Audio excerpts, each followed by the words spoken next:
everyone, it's Cathy Zielske. Welcome back to my channel and the craft/dining room. Today I have such a fun card project to share with you featuring some brand new stamps from Gina K Design and designed by my friend Lisa Hetrick. I'm getting a little funky for me. I'm just gonna say it. But the results are so cute, so stick around. That card project is coming up next.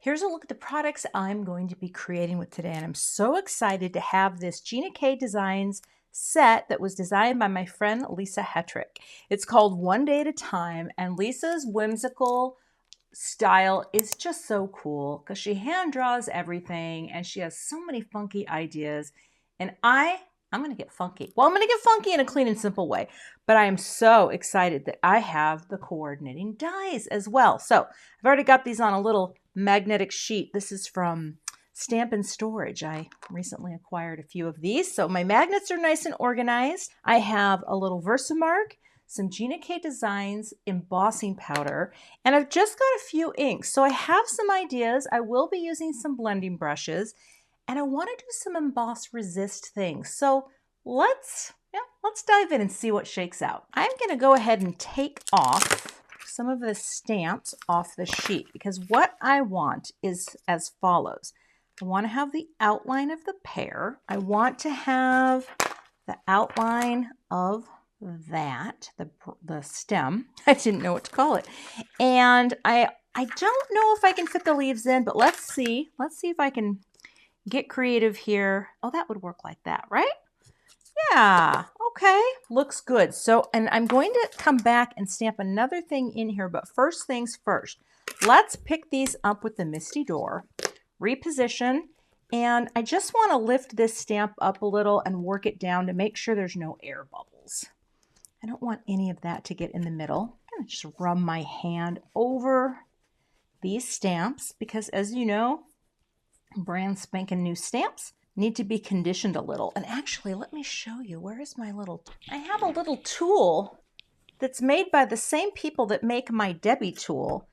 And it helps to just sort of go over your stamps instead of your hand. And as soon as they start to look cloudy, that's when you know you're getting the conditioning. It's just kind of a cool thing. Certainly your hand is going to work fine, but you know, if someone's going to send me something to test out, well, I'm gonna use it.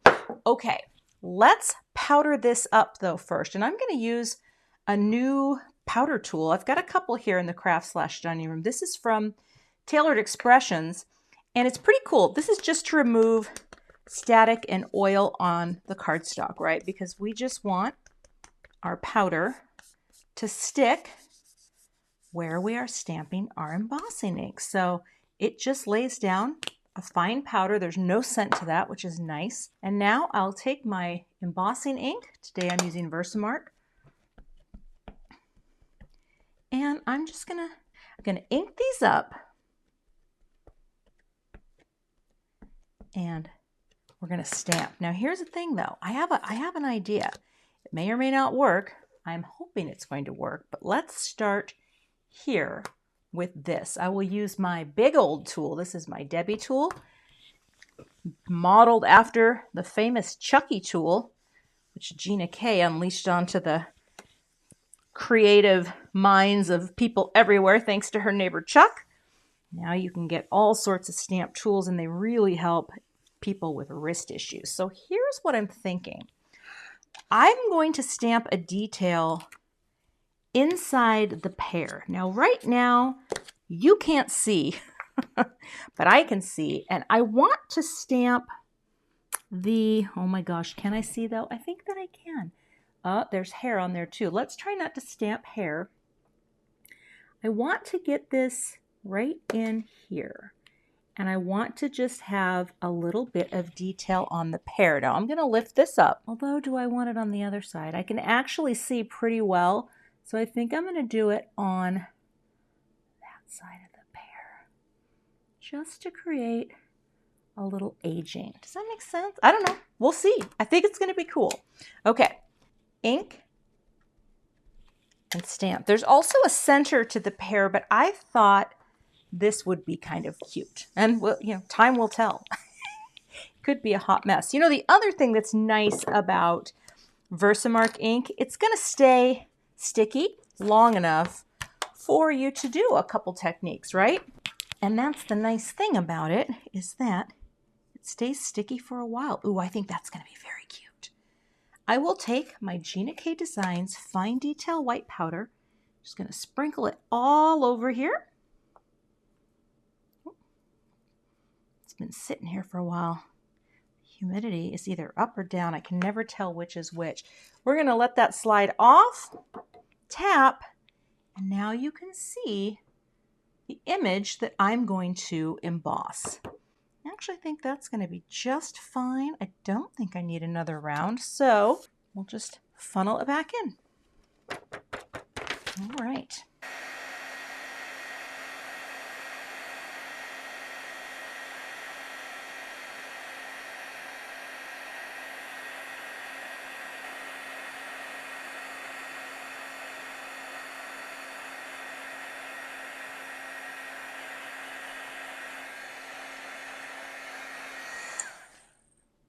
All right, now you can see my image is all smooth and melted, and now I can get ready to do some ink blending. All right, I brought in my Gina K brushes as well. I like to kind of keep these just off to the side where I can easily grab them. And I'm just going to give myself a generous cut here so that when it comes time to use the dies, we'll be fine. Same thing here with the stem. Then I don't have to worry about anything getting mucky. And I'm going to grab my little blender mat here. This is my little blender mat. And here's what I'm thinking. I am not worried about stain on the inside of the lines. That is the beauty of what I'm about to do. And actually, I'm going to take the same cloth and just wipe my brush. Also, sometimes if you haven't used a brush in a while, just giving it a good wipe like this kind of gets the bristles back to feeling nice and soft. You can even do this. These little Simon Says stamp things with the nubbies. And I find that if you run it over this part, the bristles get really, they just go right back to their nice, soft nature if they've been sitting for a while. So I want my pear to be 2 colors. So I'm going to start here with sweet corn. Sweet corn is a beautiful color. I haven't used it in a while, so I'm very excited about this because, well, I just haven't. And all I'm going to do is just do a little blending of sweet corn around the pear. Kind of focusing on the light and stain light. You know, I don't want it to be super dark because I'm also going to be bringing in the jelly bean green. But what I love is the effect of an emboss resist. So you can go a little darker on one side, right? I'm just playing with the sweet corn. So pretty. Coming through. I love that sound. Sound is so good.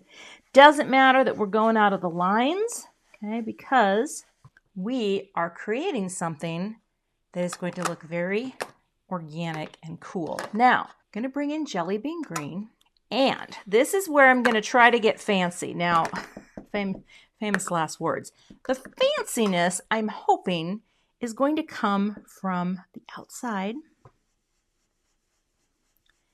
as we kind of create what a pear really looks like, you know, because they kind of have that sort of, you know, greeny, yellowy. I just thought these colors seemed very pear-like. And I'm feeling very proud of myself right now because that looks really good with the sweet corn. Okay. Oh yeah, look at that. And I think I will just shade it on one side. Maybe that's the key here, right? We're getting this cool, shady look.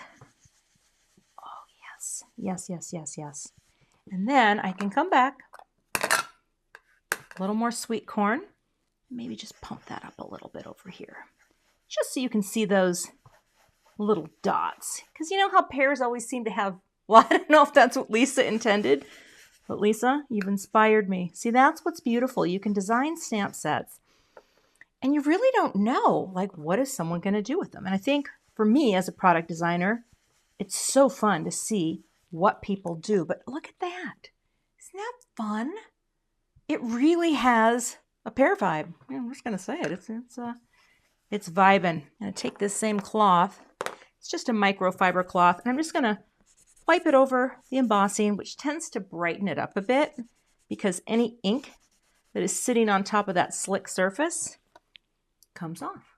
So there's my pear.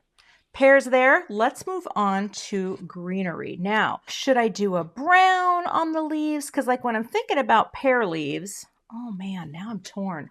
Let me see. I have a brush. Where's my brown brush? Well, I have a brown brush. I'm going to do a similar thing on these leaves.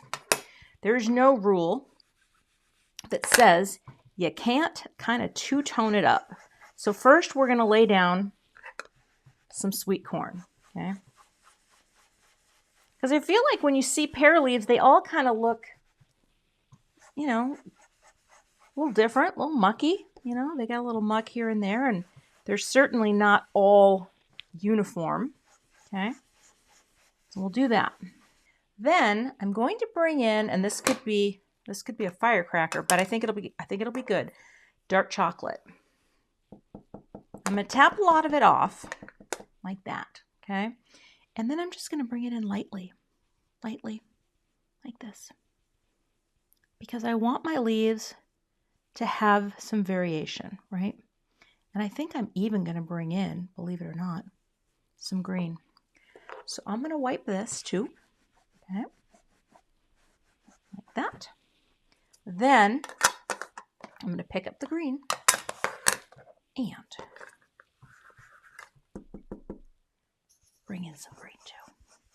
Just sort of overlap, you know? Just kind of get this tone. I think that's very cool. I'm not going to get the green down by the stem. I'm going to leave that as is, but I'll bring that over. Just blend a little like that. I think that's very fun, and I think that's very pear-like.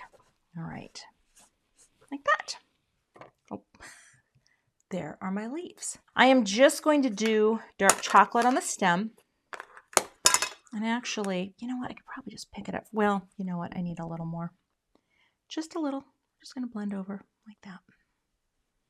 Not too dark, but dark enough. You know, dark enough. And then I'm going to take the dies for all of these and cut them out, which is what I'm super, super excited to have. So I've taped all 3 dies that coordinate into place, and I'm going to go ahead and run this through my Gemini Junior off camera, and then I will be right back. Look at how cute that is with the leaves. I love it so much. Now what I want to do is I want to take Lisa's funky little abstract pattern, and I want this to be behind, let's see here, a little bit of that, right? And I might actually just do this in sweet corn, because here's what I'm thinking. I want to have the pear mostly centered. I want to have the leaves. So I don't know if it needs to be kind of up here. Then I can just build around it, right? Because that would be very cute too. Let's bring this in and let's just try it. Like, well, maybe going up, right? Again, it's an abstract, so how can you go wrong? You can't. You can't go wrong. Well, you can't, but I'm not going to go. I'm not going there. We're going to pick this up. I'm going to reposition my pear out of the way. And I might as well, while I'm here, things just kind of, you know, kind of go over it and condition it a little. I hope this will do it. I think it will, though. Look at that. We're just getting it kind of cloudy. What if the sweet corn's too light, though? You know what? Jelly bean. It's been so long since I've put a good swath of jelly bean green down. That's what we're doing. We're going totally all in with jelly bean green. And the cool thing about abstract patterns is if they don't stamp exactly perfect as you envision, it doesn't really matter, does it? Because we're going to bring it down. We're going to grab our tool and just press. Because the idea here is we're just adding some texture behind the pear. And I actually think this is a good call. Now let's open it up. Ooh, that's funky. And I don't even care that it didn't stamp all the way in the center. That is funky goodness. Oh, I just had another idea. All right. Look at me. I'm so abstract right now. I am obsessed with me. This is so cool. Okay. I am going to splatter a little bit of stuff here. So I'm going to grab a brush. I'm going to just spray my little, well, let's move this too. I just spray my brush like that. Like sometimes I don't even, you don't have to do a whole lot to it. And then I'm just going to take a little jelly bean, right? Just, squish it down. Don't want to waste too much. Maybe a little water. Pick it up till I get enough on my brush and then just flick some on. I don't know if I have enough water on my brush, but I want this to have sort of a flicky look. And I think I'm flicking all over my computer right now, but that's okay. You know what? I'm going to add a little more because it's kind of hard to see. Pick up that. All right, let's try that. There we go. And then a little flicking. It makes for the tiniest little flecks you have ever seen. Oh, there we go. Now we're getting some bigger ones. Look at that. Isn't that fun and kind of funky? Oh, love it. And then cleanup could not be easier on these mats. Just wipes clean on this slick surface. So I'm just going to set that aside and go rinse off my brush, and then we'll continue. The next thing I'm going to do is take out, well, don't want to get them all out at once. I'm going to take out Master Layouts 1. And what I love about this is you've got, right, one is the outer layer and one is the inner layer. And I am going to cut out from the inner layer this crop like that. So let me just tape that into place and get that lined up in the center. And again, I'll go cut this off camera really quick. I'm not sure yet what I'm going to do to matte. I might actually matte it in jelly bean green. So let me cut this out and then we'll move on. The next thing I have to figure out is where am I going to put the greeting? Because I like this arrangement. So part of me thinks I need to create a banner for this card. And I wonder if it would look cute to have this stamped on dark chocolate. You know what? I'm going to grab some. Had a little change of heart because check it out. The dark, you can't see, it's just reflecting. I think warm cocoa would look really good because you see how I created that blend, which doesn't really look like a true dark chocolate. So dark chocolate, we're going to set you aside. Let me grab my Misty so we can stamp our greeting. So I will pick this up. Doesn't really matter if it's straight or not because I'm going to cut it out with a die. I'm just going to, again, use this little friend here to just sort of condition my stamp. Did I get some? I think I got some of my nail polish. Did my nail polish chip onto that? Well, it's hard to know. You never know. It doesn't chip often, but we'll get that like that. Now, I'll powder this up and maybe you'll be able to see this a little bit better. Yeah, you can definitely see it. See how it lays down the powder here? And that's just going to make it nice for removing static and oil.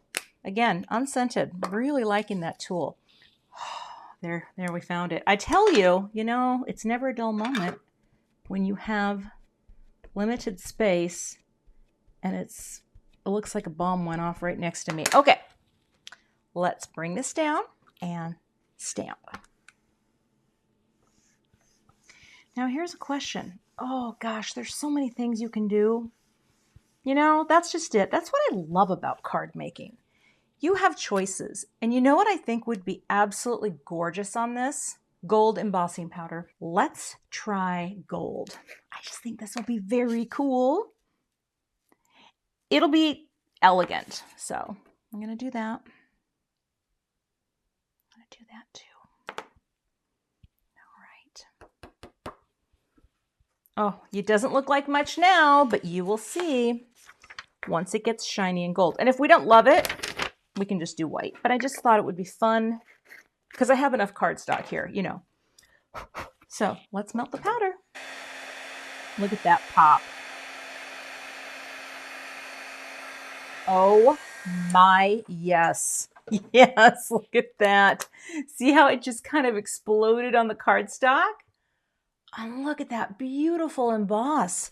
So once your embossing is cool and you're looking at all that powder thinking, great, that's just great, Kathy, just wipe it off. That's it.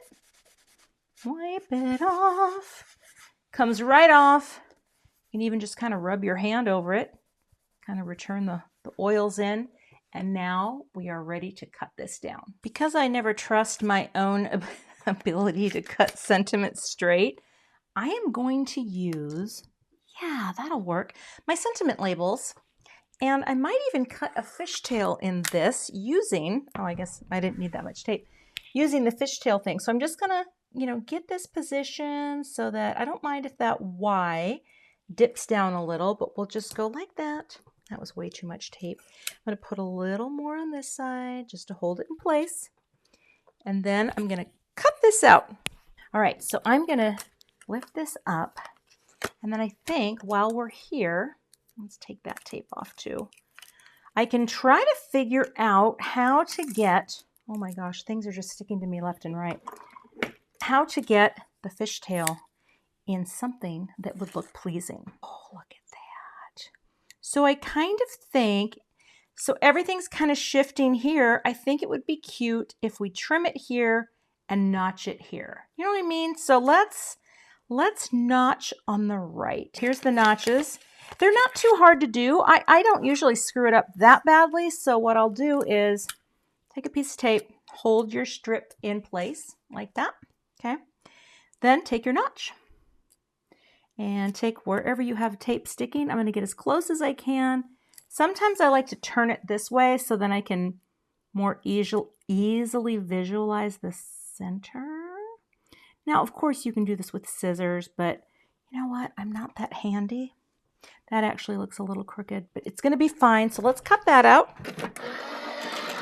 If you're wondering about my cutting plates, I learned about these green plates from Jennifer McGuire in a video where she talks about plate warpage. And I use a Gemini Junior clear plate, and they're called double-sided cutting plates. And ever since I've started using them, my plates have not been warping. And I only cut into one of the sides. So I'm never impressing anything into paper that shouldn't get impressed. But I'm telling you, these, I just threw those across the craft. These have been great. So I highly recommend that sandwich. It's been wonderful for me. I think I'm going to just do this on a white card base. Oh, I need to trim this down. Let's grab our little baby trimmer. For all those times I thought, why would I need a baby trimmer? I love this little thing. Look how little it is. It's a BB. Okay, popping this in here. I'm going to line this up as close as possible and cut. I think I need to get my card base ready because I feel like that's the design. This is going to be a US A2 card, so that means my piece of cardstock here is 11 inches by 4 1/4. And we will score right at 5 1/2. So let's just do that to get our score line. Okay, which will make folding easier. Give that a press.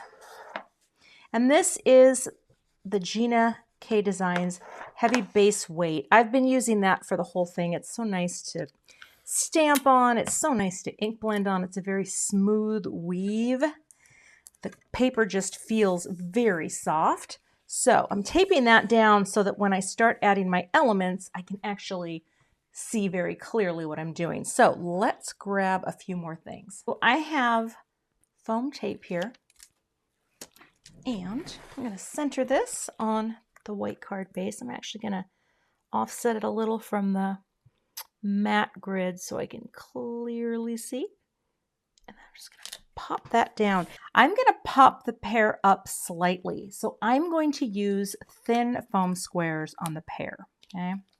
That way we get a little dimension without it being, you know, we're already popping up the panel, right? So we probably don't need that, but I like that little bit of shadow that it throws. Then the greenery, right, can go, oh, I see, and that's what I like. I like a little bit of a break into the margin.